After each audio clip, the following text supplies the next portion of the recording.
Mango যে পরিমাণ খাবার খাবে সেই পরিমাণ তাকে খাবার দিবে। আজকে কবুতরের ঘরে এমন একটা জিনিস দেখলাম যেটা দেখলে আপনারাও কিন্তু অবাক হয়ে যাবেন। তাই আপনাদের যদি দেখায়, এই যে দেখতে পাচ্ছেন এখানে একটা পাখিতে বাসা করেছে। সেই পাখির বাসার ভিতরে কিন্তু দেখতে পাচ্ছেন এই যে বাচ্চা, দেখা বাচ্চাগুলো বের করি এখন।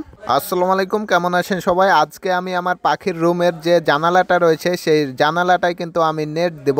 এই রুমের যে জানালাটা রয়েছে সেই জানালাটা অনেকটা পরিমাণে কিন্তু ফাঁকা রয়েছে। সেই ফাঁকা জায়গাটা দিয়ে অনেক সময় ইঁদুর বা অন্য কিছু ঢুকে যেতে পারে, তার কারণে কিন্তু আমি নেট দিয়ে ভালোভাবে বেঁধে নেব। তো এই নেটের ছিদ্রটা যে রয়েছে সেখান দিয়ে কিন্তু ইঁদুর ঢুকতে পারবে না, বড় যে ইঁদুরগুলা রয়েছে সেইগুলো ঢুকতে পারবে না। আর ছোট যে ঝুঙুরগুলা রয়েছে সেগুলো ঢুকলে কোনো সমস্যা হবে না, সেগুলো কোনো ধরনের ক্ষতি করবে না। আর মূলত যে পাখির রুমগুলা রয়েছে সেই রুমগুলাতে কিন্তু পাখির যে খাবারগুলো রয়েছে সেই খাবারগুলো ছড়িয়ে ছিটিয়ে পড়ে থাকে, আর সেই খাবারগুলো খাওয়ার জন্য কিন্তু ইঁদুর যায়। আর সেই সাথে সাথে যে পাখির বাচ্চা, ডিম বাচ্চা সবগুলো কিন্তু খেয়ে নেয়। কিছু কিছু সময় না খেলেও কিন্তু পরবর্তী সময়ে দেখা যায় যে সবগুলো ডিম বাচ্চা একত্রে করে অনেক বড় ক্ষতির সম্মুখীন হতে হয়। তাই জন্য একটু সতর্ক হওয়াই ভালো। আমার জানালাটার যে নেটটা রয়েছে সেটা সম্পূর্ণ বাঁধার পরে আমি যে আপনাদের একটা জিনিস দেখাই, এখানে যে গেটটা রেখেছি, এই যে দেখেন বাইরে গেটটা রয়েছে পড়ে আছে, এই যে এই গেটটা রেখেছি। এই গেটের সময় পরিমাণ মতো কিন্তু আমাকে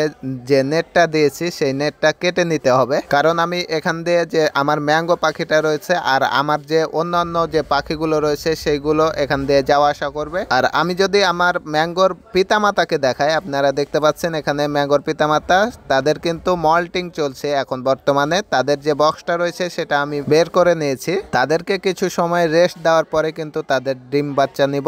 আমার যে ম্যাঙ্গো রয়েছে তাকে এখন আমি খাবার দেব। তো আমি যথেষ্ট পরিমাণ কিন্তু খাবার নিয়ে নিয়েছি, আর খাবার খাওয়ার জন্য কিন্তু ম্যাঙ্গো অনেকটা পরিমাণে উৎসাহিত হয়ে আছে। তো দেখতে পাচ্ছেন ম্যাঙ্গোকে আমি খাবার দিয়ে দিচ্ছি। পাখিকে খাবার দেওয়ার সময় কিন্তু অল্প অল্প পরিমাণ মতো, যথেষ্ট পরিমাণ মতো কিন্তু খাবারটা দিতে হবে, যাতে করে বেশি না দেওয়ার ফলে পাখির যে কষা রয়েছে কষা দিয়ে বয়ে কিন্তু খাবারগুলো পড়ে যাবে। আর খাবারগুলো পড়ার সাথে সাথে কিন্তু পাখির যে লোমগুলো রয়েছে সেইগুলোতে খাবার পড়ার কারণে কিন্তু অনেকটা পাখি অসুন্দর হয়ে পড়ে। তাই আমি আস্তে আস্তে করে আমার ম্যাঙ্গোকে খাবার দিচ্ছি। আমার পাখিকে কিন্তু আমি যথেষ্ট পরিমাণ সময় নিয়ে তাকে খাবার খাইয়ে থাকি, তার কারণে কিন্তু আমার পাখির যে সৌন্দর্যটা আছে সেই সৌন্দর্যটা কিন্তু অনেকটা সময় বৃদ্ধি হয়ে থাকে। আর আপনার যে পাখি রয়েছে সেটার যদি কোনো পরিমাণে কিন্তু খাবার পড়ে যাওয়ার পরে কিন্তু আপনি যেটা করতে পারেন, সাথে সাথে কিন্তু খাবারটা ধুয়ে নেবেন। আর যারা পাখি পালন করেন তারা অটোমেটিক্যালি এই ব্যাপারগুলো কিন্তু